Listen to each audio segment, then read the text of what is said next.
Greetings! Welcome to another Creation Station guitar lesson. So this is another basic lesson. In this lesson we're just going to run through a nice simple chord progression, and just as a sample song we're going to use Wild Thing.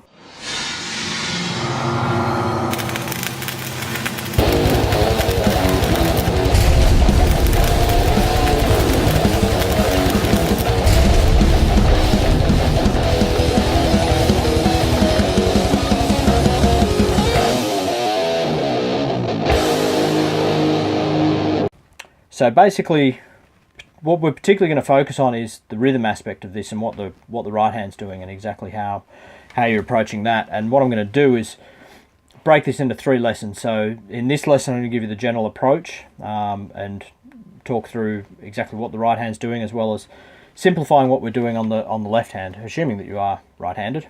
If you're left-handed, then reverse everything I just said. But in terms of your chording, we're going to use a really simple approach and not try and play the full chords. The most important thing when you're playing anything really is the rhythm, because rhythms is the thing that keeps people's heads bopping. As soon as the heads stop bopping, you interrupt the flow of the music, and that's when it sounds really bad. You can kind of get away with fudging a chord here and there without too much trouble.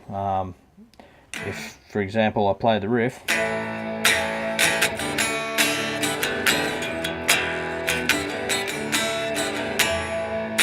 Okay, it's not perfect, but you get the idea. Missing a couple of chords there is less critical than if I fudge the rhythm and you lose that groove, that swing of the music. It really fouls it up. Also, when you're learning, trying to coordinate the 2 hands is a bit tricky, so what I'm going to suggest is that we simplify what's going on the left hand and the chording, make that as simple as possible, get the right hand down, and when you're comfortable with that, then you can start working in the proper chord shapes for this. And I will talk about those as well. So this is a fairly simple chord progression. Consists of an A chord, a D chord, an E chord, E major chord, back to a D, back to an A. That's the main riff. Now, for the purpose of this exercise, as I said, I'm going to suggest that we simplify what we're doing on the right hand. When you get used to it, you can build up to those chord shapes, and I'll talk about the full chord shapes later. But to begin with, we can just play them as power chords, which means for an A chord, it's as simple as playing the open A string, and then the 2nd fret on the D string, the 4th string. Now, if when you play that, you want to bar it with your first finger, so that one of 2 things can happen. You're resting the bottom of your finger on the G and the B string, so that you're muting them, or if you push down hard enough, they'll sound. That's okay, because those 2 notes are part of an A chord, as long as you're not playing the 2nd fret up on the E string. But to begin with, it's a nice easy shape. That's all you're doing. Now the 2nd chord is D. Now a full D chord, you may know, looks like that. 2nd fret, 3rd fret, 2nd fret. However, again, if we play it as just a power chord, we can play the open string on the D, the 2nd fret on the G string, the 3rd string, so we get that. Now, to get from the A to the D is just simply a matter of dropping this finger down 1 string. The trick is to make sure that you're playing for the A string, the A string and the D string, not the E string. And then for the D, we're dropping everything down, so the fingering but also the picking down 1 string. So we're playing the D and the G string. So you're going to practice the chord change between those 2.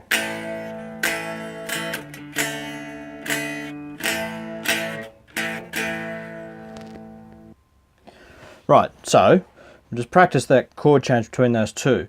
Now in terms of rhythm, it's going to be 2 down picks, 1, 2 on the A, and then an down, up, down sequence. So down, down, down, up, down. Bang.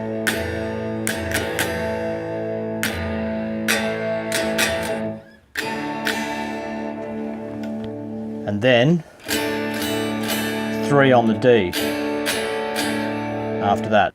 So to play through the riff slowly, we want 1, 2, and 3 and 4 and 1. Then we drop down to the E. We do the same thing. 1, 2 and 3 and 4 and 1, 2 and 3 and 4 and 1, 2 and 3 and 4 and...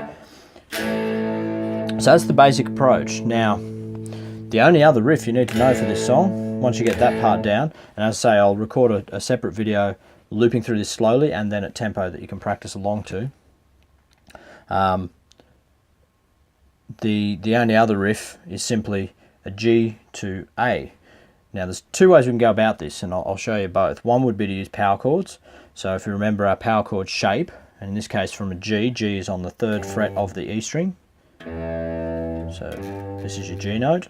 The 5th is down a string and up 2 frets. So if we count up 2 frets from 3, that takes us to fret 5, and on the next string down. And then, so that's the 5th, and then the octave, which is the same note as this but up an octave higher, is up on the 5th fret as well. So we end up with that shape. So we want to go with our G chord, and then we go to an A. And now we use a power chord shape. All we need to do is slide that up 2 frets. So we do the exact same thing but from the 5th. So it's 5, 7, 7. So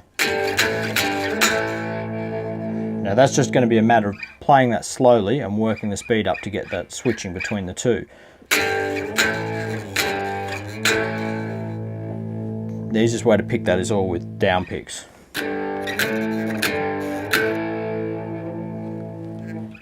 Now, in terms of how you move quickly between those two, if you sort of think of your hand as a clamp as you're doing that, so you're clamping down on that chord to play it, lifting your fingers off just enough, but keeping them in that shape as you move it up, and then clamp back down. So it's sort of a clamp down, off, slide up. And if you get used to that motion and the muscles required to do that, before long you'll be able to easily move power chords a lot around, and that'll come in handy for as you learn more songs, moving your power chords around.